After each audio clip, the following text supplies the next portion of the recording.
শুভ সকাল বন্ধুরা, আশা করছি তোমরা সবাই ভালো আছো। আমিও খুব ভালো আছি। তো চলো এইভাবে দিনটাকে স্টার্ট করি।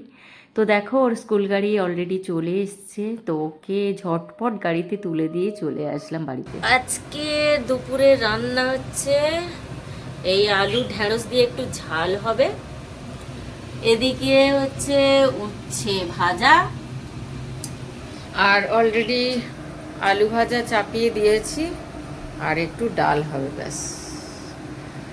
আর দেখি একটু বাগানে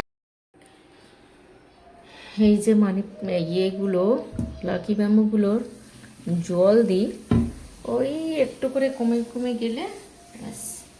এইটারও আছে, এই যে এটা আবার আস্তে আস্তে দিতে হবে, কারণ এটা সরিয়ে দিই, নাহলে পুরো কাঠটাতে পড়বে।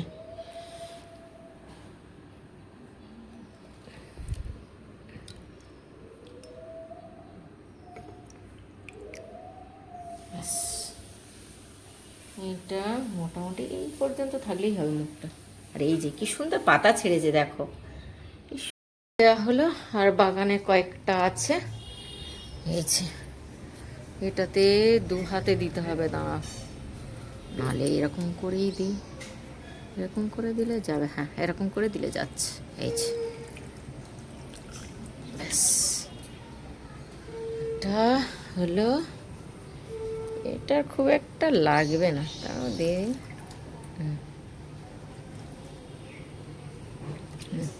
ব্যাস। এটা পাতাগুলো ছেড়েছে, কি সুন্দর দেখো, সুন্দর।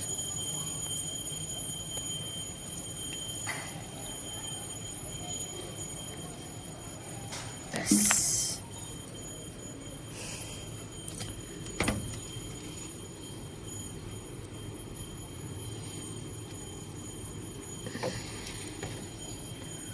এইগুলো একদম খটখটে হয়ে গেছে, খটখটে।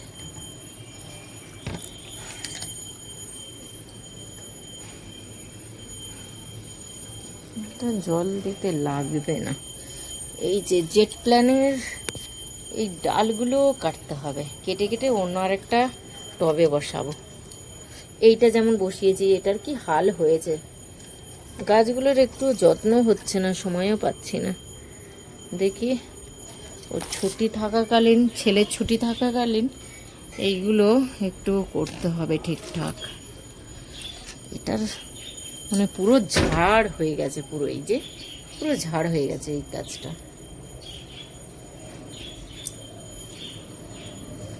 এই গাছটা তো খুবই সুন্দর হয়েছে, দেখো সুন্দর পাতা ছেড়েছে। এই যে পাখিগুলো চলে এসছে, এই যে চলো এইটারও পাতা, এইটার ডালগুলো প্রায় সবই কেটে নেওয়া হয়েছিল, দেখো আবার কি সুন্দর হয়েছে। ও এইটার তো নতুন পাতা ছেড়েছে অনেকগুলোই, দেখো এই যে। এটা তো মারাই গেল, চোখের সামনেই মারা গেল। ওটা আর একটা গাছ নিয়ে আসবো, কয়েকটা গাছ আনতে হবে, বাগানটা পুরো ফাঁকা হয়ে গেছে। আর এই যে বাথরুমটা করার সময় এইগুলো পাড়া হয়েছিল, এইগুলো আগে স্টোর রুমে তুলে দিতে হবে, তারপরে ব্যালকনিটা ঠিকঠাক করতে হবে। তো চলো, ওটা আবার তরকারি চাপিয়ে এসছি, কি হলো দেখি। তো সমস্ত কাজ কমপ্লিট করে যতক্ষণে পুজো করছিলাম, আমার ছেলে চলে এসেছিল, তো ও স্নান টান কমপ্লিট করে দিয়ে খেতে দিয়ে দিয়েছিলাম। ওকে একটু ডিম ভাজা আলাদা করে করে দিয়েছিলাম, কেননা আমি ঢ্যাঁড়স আলুর একটু সর্ষে বাটা দিয়ে ঝাল করেছিলাম, ও তো খাবেই না, আর উচ্ছে ভাজা তো খাবে না, তো সেই কারণে ওকে একটু আলাদা কিছু করে দিয়েছিলাম। তো ওর খাওয়ার সাথে সাথে মিষ্টির কাছে চলে আসলাম, আর এই দেখো ভীষণভাবে দুষ্টুমি করছে, খাঁচা টাচা ভেঙে কি অবস্থা করেছে তোমরা দেখো। আর আমার দিকে তাকিয়ে আছে, আমি বলছি ওকে, ও দেখছে আমার দিকে। তো চলো, বিকেলবেলা পড়া কমপ্লিট করে আমার কাছে আবদার করলো, মা একটু ফুচকার মোমো খাবো, তো সেই কারণে দুজনে বেরিয়ে পড়লাম। তো চলো টাটা।